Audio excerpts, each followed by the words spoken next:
প্রিয় শিক্ষার্থীবৃন্দ, যারা ভিডিওটি দেখছো সবাইকে শুভেচ্ছা জানাচ্ছি।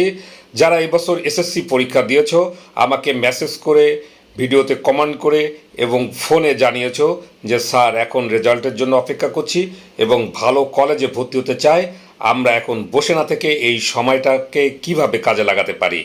এ ব্যাপারে তোমাদের মতো যারা এসএসসি পরীক্ষা দিয়েছে সেসব শিক্ষার্থীরা কি বলে চলো আগে শুনে আসি, তারপরে আমার পরামর্শ থাকবে তোমাদের জন্য। প্ল্যানটা হচ্ছে তখন আমি কম্পিউটার শেখার ইচ্ছা তার আছে। মধ্যে আমার টার্গেট থাকবে যে আমাদের বইয়ে যে অধ্যায়গুলো বাকি আছে সেগুলো শেষ করা। এসএসসি পরীক্ষাটা আমাদের জীবনে একটা গুরুত্বপূর্ণ সময়, এটা শেষ হয়েছে। একটাকে অবশ্যই গুরুত্বপূর্ণভাবেই কাজে লাগাতে হবে। সেই সাথে যেহেতু অ্যাডমিশনের জন্য আমাদের প্রস্তুতি নিতে হবে, তাই সেভাবেও সময়টাকে পড়ালেখার পিছনে সামান্য কাজে লাগাবো। বর্তমানে আইসিটি বা তথ্য প্রযুক্তি বিষয়ে দক্ষতা অর্জন করতে না পারলে বাস্তব জীবনে সফলতা অর্জন করা প্রায় অসম্ভব। তোমরা জানো যে বর্তমানে ফোর্থ ইন্ডাস্ট্রিয়াল রেভলিউশন চলছে, যা আইসিটি বেস। তাই দেরি না করে আজই এইচএসসির মাহবুবুর রহমানের এই বইটি ইংলিশ ভার্সানের ছাত্রছাত্রীরা এবং এই বইটি বাংলা মিডিয়ামের ছাত্রছাত্রীরা কিনে ফেলো। সহায়ক বই হিসাবে বিভিন্ন লেখকের বই বাজারে পাওয়া যায়।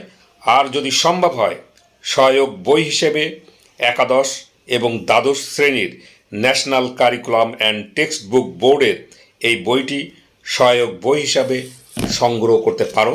এসএসসির আইসিটির সাথে এইচএসসির আইসিটি বিষয়ের ব্যাপক পার্থক্য রয়েছে।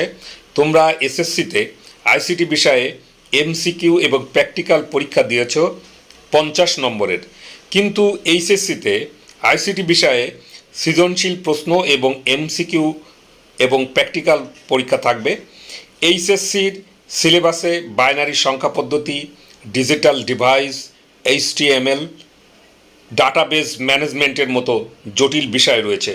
তোমাদের এই জটিল অধ্যায়গুলো সহজ করে তোমাদেরকে বোঝানোর জন্য আমি বিশেষ কোর্সের ব্যবস্থা রেখেছি।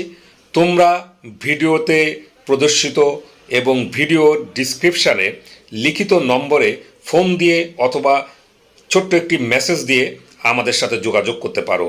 ইনশাল্লাহ সমাধান পাবে, আইসিটি নিয়ে আর কোনো সমস্যা থাকবে না, ইনশাল্লাহ A+ পাবে। ভিডিওটি সবাই শেয়ার করবে। সবাই ভালো থেকো, সুস্থ থেকো, খোদা হাফেজ।